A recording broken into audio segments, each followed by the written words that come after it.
اس وقت جو افغانستان کی صورتحال بن رہی ہے، پاکستان کے ان کے ساتھ تعلقات جو ہیں وہ ابتری کا شکار ہیں، اور ابھی جو ترکیہ میں مذاکرات ہو رہے تھے وہ بھی ناکام ہوتے ہوئے دکھائی دے رہے ہیں، اور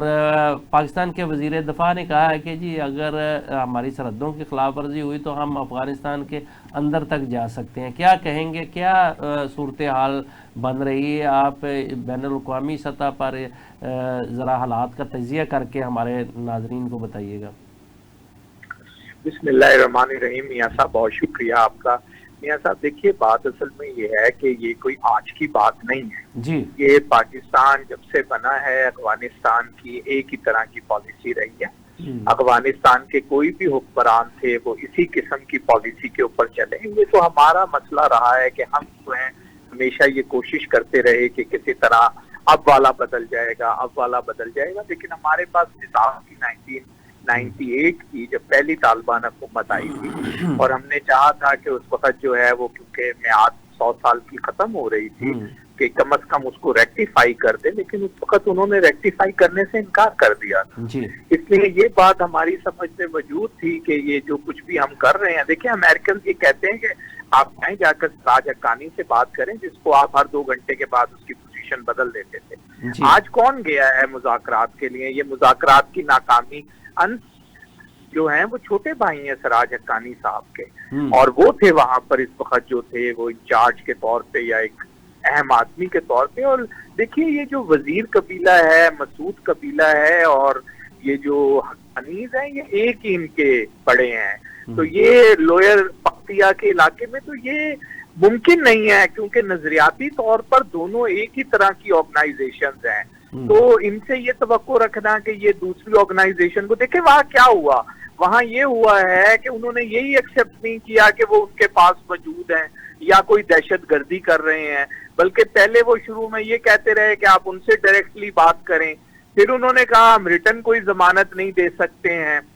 اور پھر یہ چیزیں بھی سامنے آئیں کہ اس کے اندر جو ہے وہ حسب عادت دہلی نے ہمیشہ یہ کوشش کری ہے کہ وہ کابل کے ساتھ مل کر پاکستان کو سینڈوچ بنائے، اور وہ کوشش جو ہے وہ ابھی بھی جاری و ساری ہے، اور وہاں سے بھی جو گفتگو ہوئی ہے وہ گفتگو صرف کابل کے اندر نہیں ہوئی ہے۔ تو یہ جو ساری صورتحال ہے اس کا تو نتیجہ کم و بیش جو لوگ سمجھتے تھے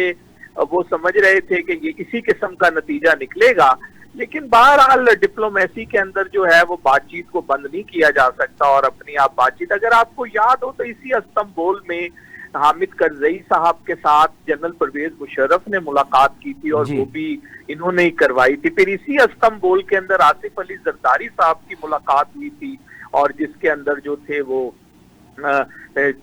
افغانستان کے صدر اور ترکی کے صدر بھی موجود تھے، لیکن اس کا بھی کوئی نتیجہ نہیں نکل سکا تھا۔ تو اس وقت کی صورتحال ہے اس کے اندر جو ہے وہ ترکی کے پاس اتنا وہ نہیں ہے کہ ترکی جو ہے وہ ان کے اوپر کوئی انفلوئنس ڈال سکے۔ ترکی صرف برادرلی ایک کوشش کر رہا ہے کہ کسی طرح یہ معاملات وہ ہوں۔ تو اب آپ کو پتہ ہے کہ دنیا کے اندر ایک اور بات بھی ہو رہی ہے کہ کیا افغانستان جس قسم کا ہے یہ دنیا کے لیے عدم استحکام کا باعث بنتا ہے، تو کیا اسی طرح کے افغانستان کو رہنے دیا جائے یا اس کی تقسیم کر دی جائے؟ پاکستان سے تو اب یہ توقع کی جا رہی ہے کہ پاکستان جو ہے اپوزیشن گروپ جسے پاکستان میں شمالی اتحاد کہا جاتا ہے اس کو جگہ دے پشاور میں، اور وہاں پر اور رجیم جو ہے وہ آٹومیٹکلی چینج ہو جائے۔ تو یہ وہ ساری صورتحال ہے آپ کے سامنے ہے۔ آپ نے کیونکہ کہا کہ اسے پوری دنیا کے حساب سے بات کی جائے، چائنا نے سڑک بنا لی ہے